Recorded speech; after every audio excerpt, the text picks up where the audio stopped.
जगन्नाथ भगवान का एक भक्त हुआ। उसका नाम था सालवेग।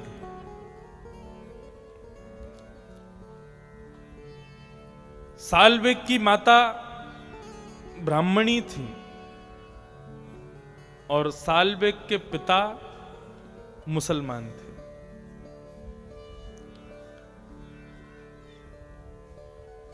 किसी राजा के सिपाही थे सालवेग के पिता। हठ पूर्वक एक ब्राह्मणी कन्या का हरण कर लिया और जबरदस्ती ब्याह करके उसको गर्भवती बना दिया। रात्रि के समय वो कन्या समुद्र में कूद करके अपने प्राणों का त्याग करने लगी, लेकिन मन में विचार करने लगी, मेरा जीवन तो सर्वनाश हो गया, लेकिन मेरे गर्भ में एक बालक है।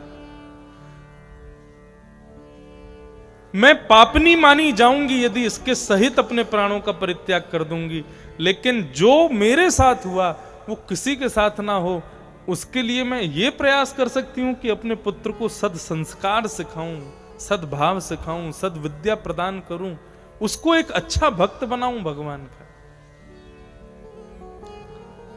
उस बालक का जन्म हुआ और बालक का नाम रखा उसी के पिता ने सालवेग। सालवेग बचपन से ही जगन्नाथ जी की कथाएं सुनता है। जगन्नाथ जी कैसे हैं? बोले, जगन्नाथ स्वामी नयन पथगामी भवतु में। कैसे हैं जगन्नाथ भगवान? उनके संपूर्ण स्वरूप को आज तक सालवेग कभी जगन्नाथपुरी गया नहीं, कोसों दूर उसका गांव है, लेकिन केवल अपनी मां से सुन सुन करके उसको याद है कि जगन्नाथ जी कैसे हैं।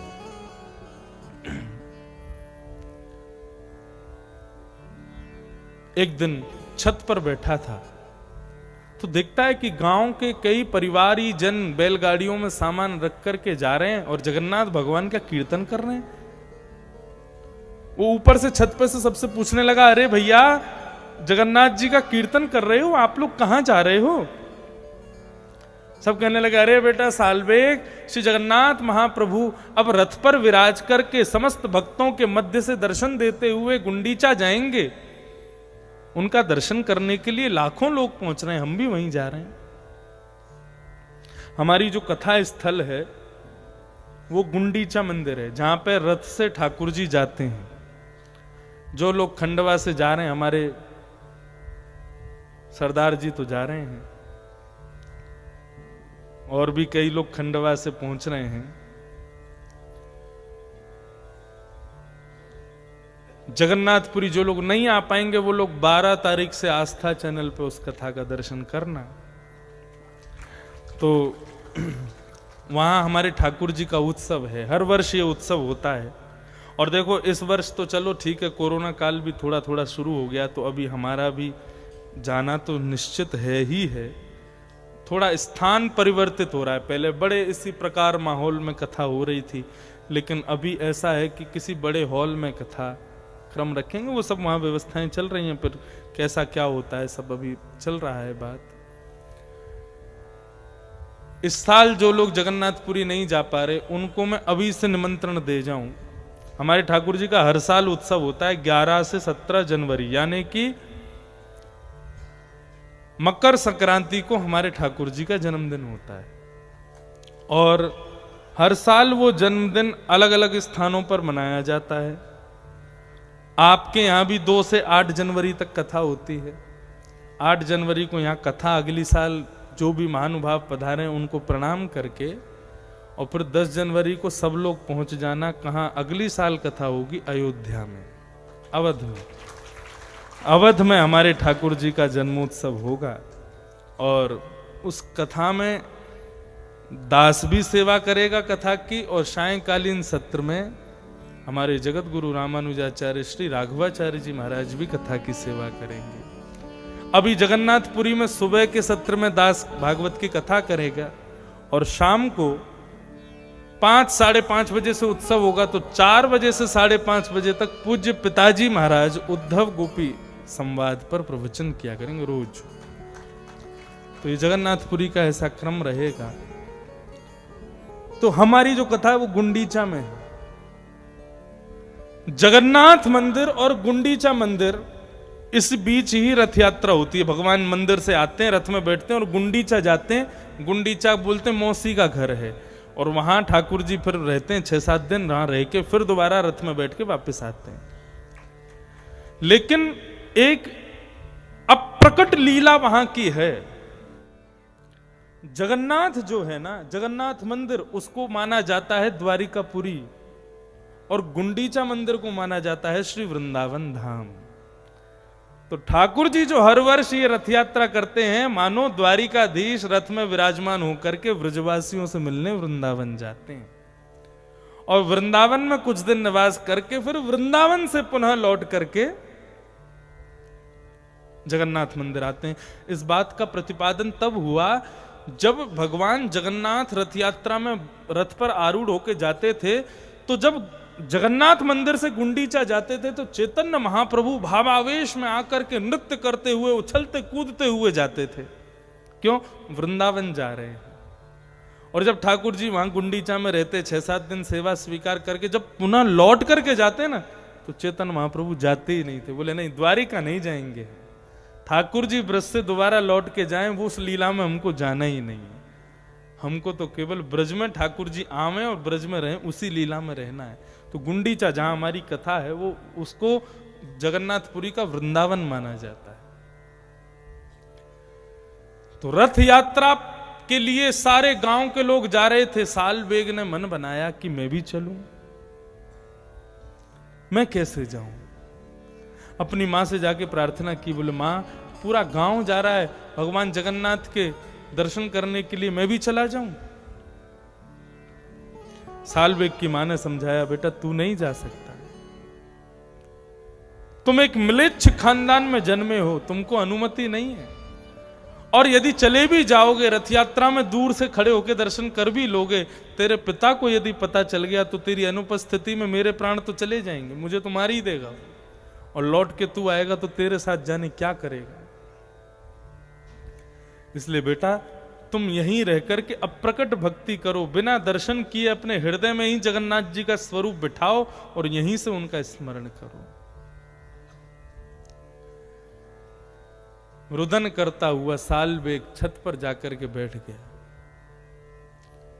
और जगन्नाथपुरी जिस दिशा में है उस दिशा की ओर मुंह करके बैठ गया, और जगन्नाथ भगवान से कहने लगा, ये मेरा दुर्भाग्य नहीं है कि मैं नहीं आ पा रहा, वास्तव में ये सब आपकी लीला है। आप चाहते ही नहीं हो कि मैं आऊं। आप चाहते थे तो आपने गजेंद्र को आकर के मुक्त कर दिया, आप चाहते थे तो द्रौपदी के चीर को बढ़ा दिया, आप चाहते थे पांडवों को महाभारत युद्ध से ऐसे पार करा दिया जैसे कोई गाय के खुर का गड्ढा, लेकिन आप चाहते नहीं हो कि सालबेग दर्शन करने आए, इसलिए मैं नहीं आ पा रहा हूं। तब सालबेग ने उड़िया भाषा में एक स्तुति गाई, अहे नील शैल प्रबल तारण मोआरत नल नील बनपु कर दशन, अहे नील शैल प्रबल तारण मोआरत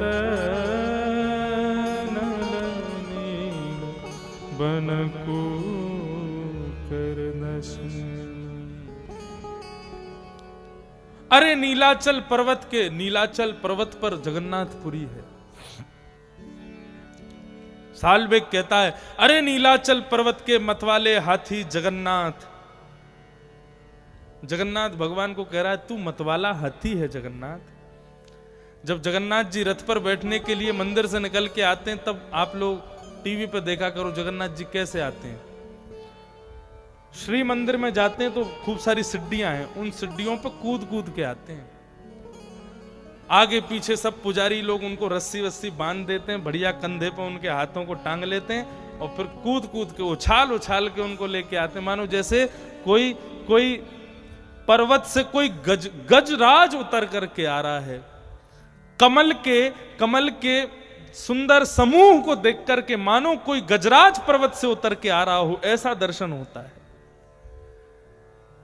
उस दर्शन को करते हुए अपने नेत्र बंद करके वो साल्वेग कहता है, अरे नीलाचल पर्वत के मतवाले हाथी जगन्नाथ, मेरे हृदय के जो आर्त हैं ये आर्त ही कमल के समान हैं। तुम आकर के अपनी सूंड से, कृपा रूपी सूंड से मेरे आर्त रूपी कमलों को ध्वस्त कर दो और मुझे अपना दर्शन करा दो जगन्नाथ। इस प्रकार उसने पूरी स्तुति गाई।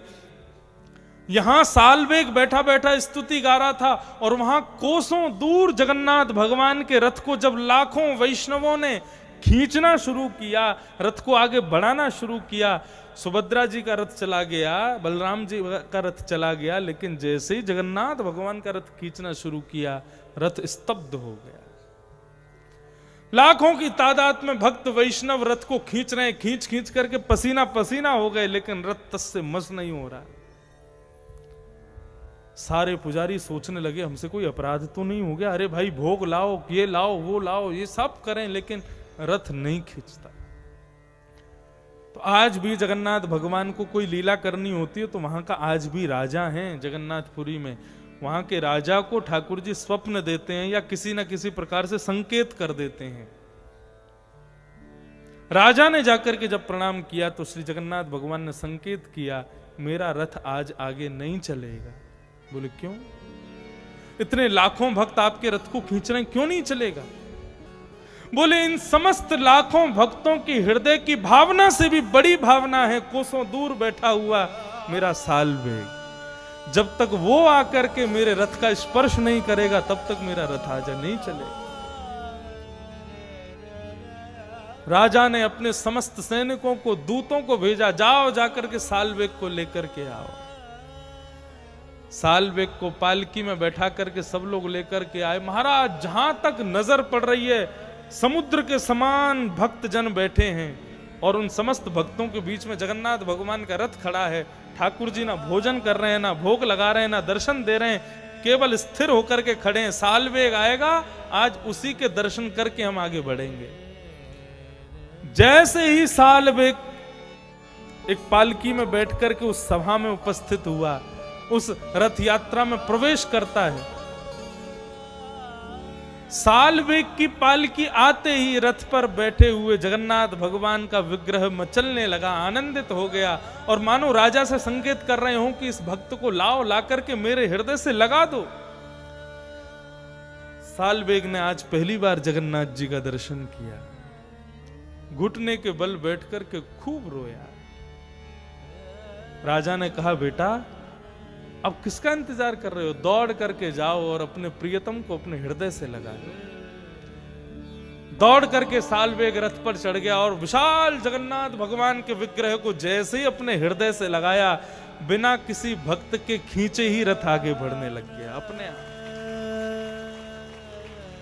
आज भी श्री जगन्नाथ भगवान वस्त्र धारण करने से पहले साल्वेग के नाम की अंकित एक वस्त्र को मानो हृदय से धारण करके वस्त्र के रूप में पहनते हैं, उसके बाद वस्त्र धारण करते हैं। ऐसे कृपालु श्री जगन्नाथ भगवान, इसको कहते हैं अहेतुकी भक्ति। क्या कहते हैं?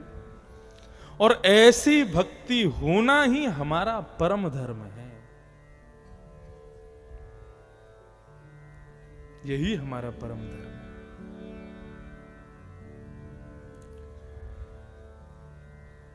इस प्रकार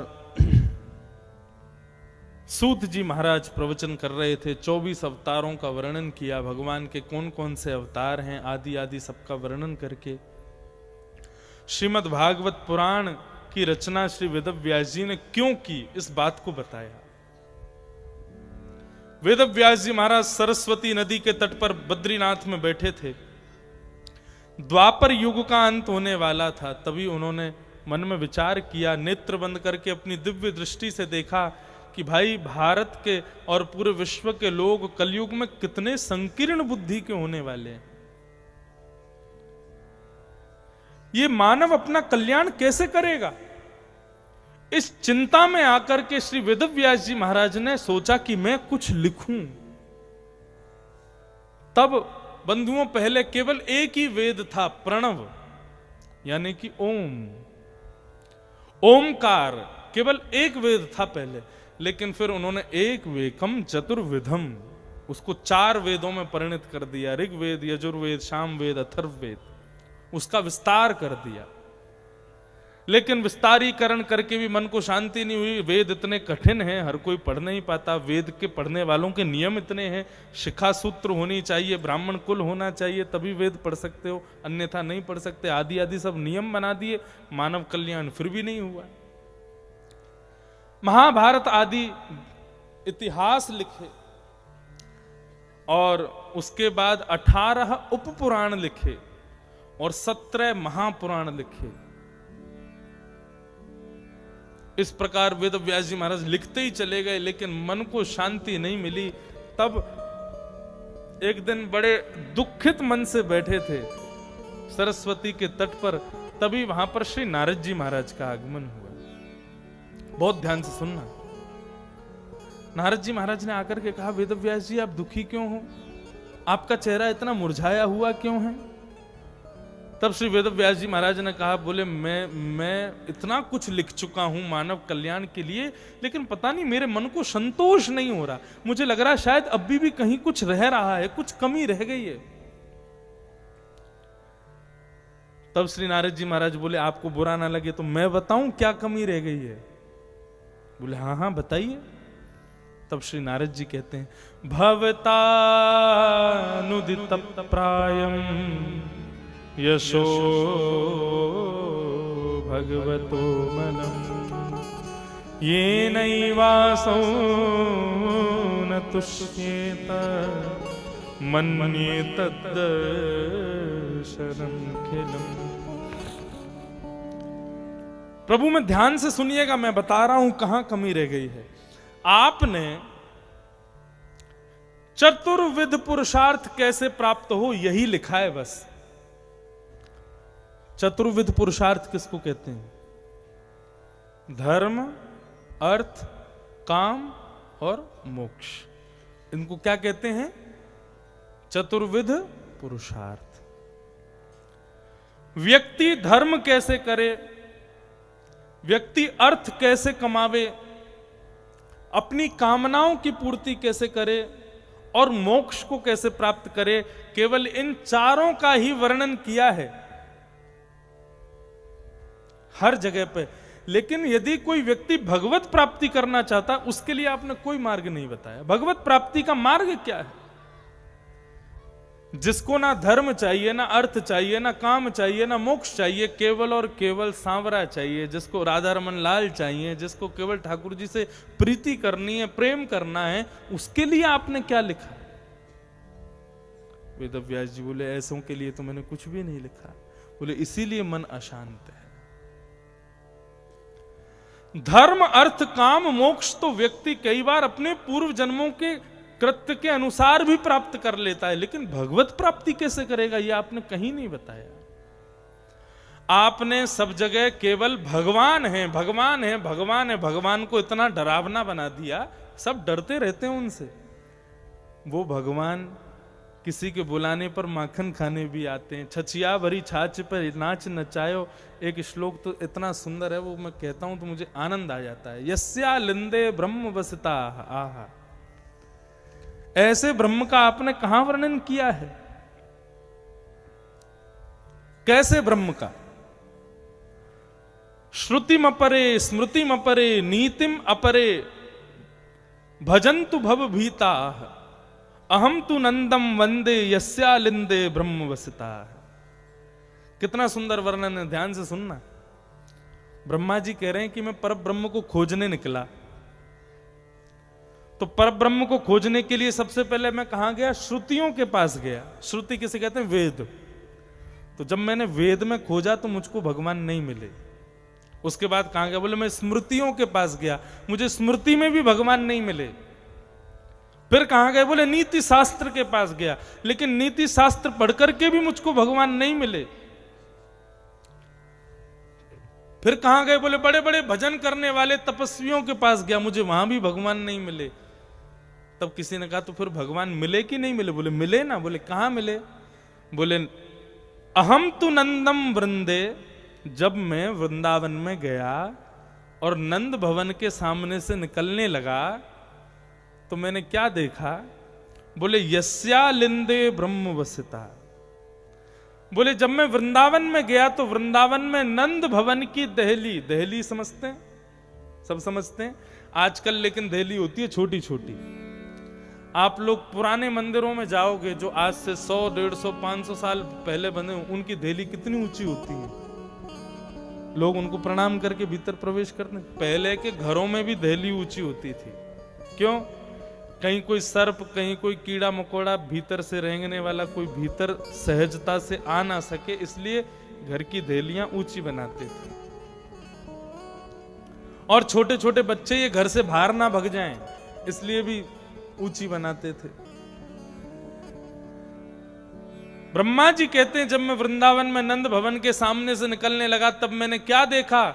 बोले नंद भवन के दहली पर नन्ना सा एक बालक दहली को पार करने के लिए अपना एक पैर पल्ली तरफ लटका करके खड़ा है और उसी दहली पे ही टिक गया है। अब ना यहां उतर पा रहा है ना वहां उतर पा रहा है। कई बार आपने छोटे छोटे बालकों को देखा हो, जब वो धीरे धीरे थोड़े बड़े हो जाते हैं, 1 वर्ष की आयु हो जाती है, तो वो धीरे धीरे बिस्तर से उतरना शुरू करते हैं। कैसे उतरते हैं? चद्दर को पकड़ लेंगे जोर से और फिर अपने एक पाम को नीचे लटकाएंगे और एक पाम को नीचे लटका के फिर धीरे धीरे धीरे धीरे नीचे छोड़ेंगे खुद के शरीर को। चद्दर नहीं छोड़ते, उनको पता है कि हम गिर जाएंगे। और कई बालक तो इतने चतुर और होते हैं, ऊपर से तकिया फेंक देते हैं नीचे, गिरेंगे तो यहाँ पे गिरेंगे, लगेगी तो भी नहीं। तो धीरे धीरे धीरे धीरे उतरते। अब कई बार बालक चले जाते नए घरों में, अब वो अपने कमरे वाला जो उनका फॉर्मूला है वो नए घर के बेड पे जब अपनाते हैं, वो बेड है ऊंचा।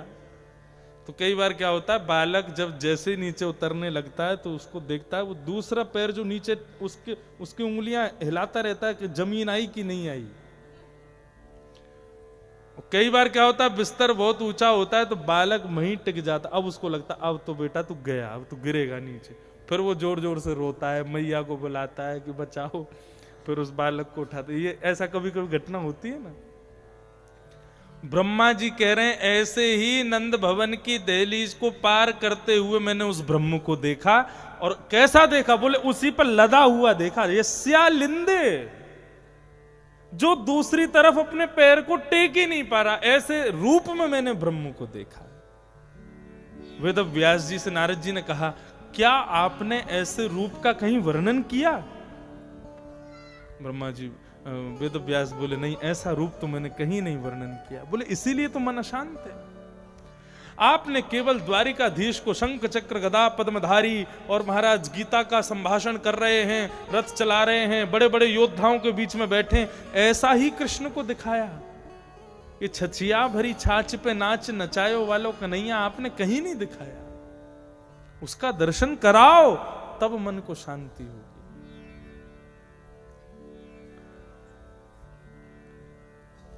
तब श्री वेदव्यास जी महाराज बोले, मैं क्या करूं, कैसे करूं, किस प्रकार ऐसे ब्रह्म का वर्णन करूं। समाधि नानुस्मर तद विचेष्टितम, समाधि लगाओ। नारद जी महाराज ने अपने पूर्व जन्म की कथा सुनाई। मैं एक दासी पुत्र था, मेरी मां घर घर में काम करती थी। एक बार मेरे यहां चातुर्मास के लिए संत आए थे। उन संतों के यहां मेरी मां ने मुझको कुछ छोटी छोटी सेवाएं दे दी। मैं सेवा करता था, संतों की कथा सुनता था। नारद जी सुना रहे हैं। 4 महीने बाद जब संत जाने लगे तब मैंने उनसे कहा कि मुझे अपने साथ ले चलो, मुझे अब यहां नहीं रहना। तब मेरी मां ने कहा कि भाई ये तो मेरी बुढ़ापे की लाठी है, ये कहां जाएगा मुझे छोड़ करके। तब संतों ने कहा, बेटा अभी तुम मां की सेवा करो, हम तुमको एक श्लोक दे जाते हैं, इस श्लोक का जितना हो सके गान करना। तब उन संतों ने मुझे एक श्लोक प्रदान किया। नमो भगवते तुभ्यं वासुदेवाय धीमहि प्रद्युम्नाय निरुद्धाय नमः संकर्षणाय च। ओम नमो भगवते वासुदेव। ये मंत्र मुझे प्रदान किया। इस मंत्र का आश्रय लेकर के नारद जी महाराज कहते हैं, मैंने खूब जप किया, खूब नाम गाया।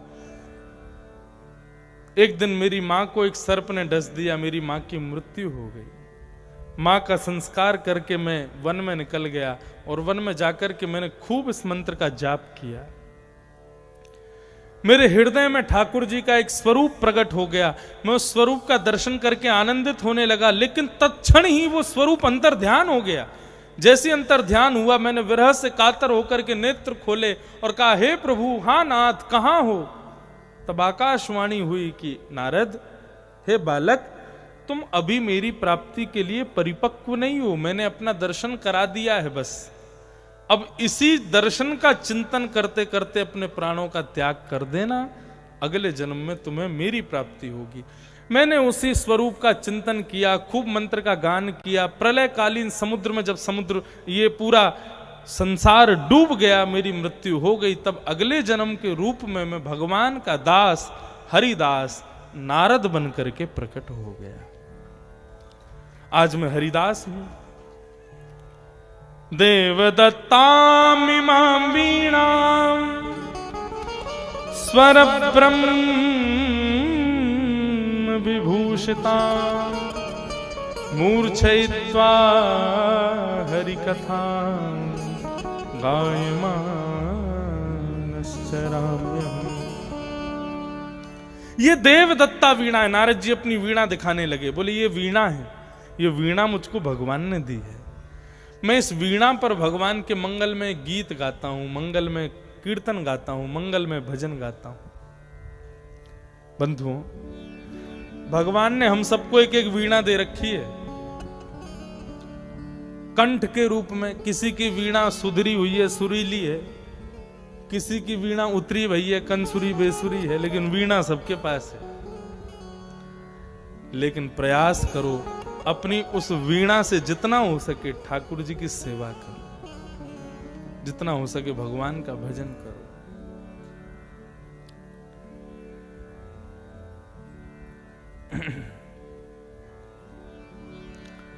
श्री नारद जी महाराज कहते हैं, मैं इस वीणा पर भगवान का भजन करता हूं, मैं केवल भगवान का ही कीर्तन गाता हूं। इस प्रकार तपस्या का फल क्या होता है नारद जी ने बताया, और बता करके कहा कि अब आप इसी मार्ग पर चल करके एक दिव्य ग्रंथ की रचना करो। श्री वेदव्यास जी महाराज ने समाधि लगाई, और समाधि लगा करके जब नेत्र खोले तो समाधि में ही एक ग्रंथ तैयार हो गया। उसी ग्रंथ का नाम है श्रीमद् भागवत। बोलो भागवत महापुराण की जय। श्रीमद् भागवत की रचना करने के लिए कोई कलम नहीं उठाई वेदव्यास जी ने, केवल एक ग्रंथ लिखने की भावना से समाधि लगाई, और समाधि लगा करके जैसे ही नेत्र खोल करके देखा, भागवत की रचना हो चुकी थी।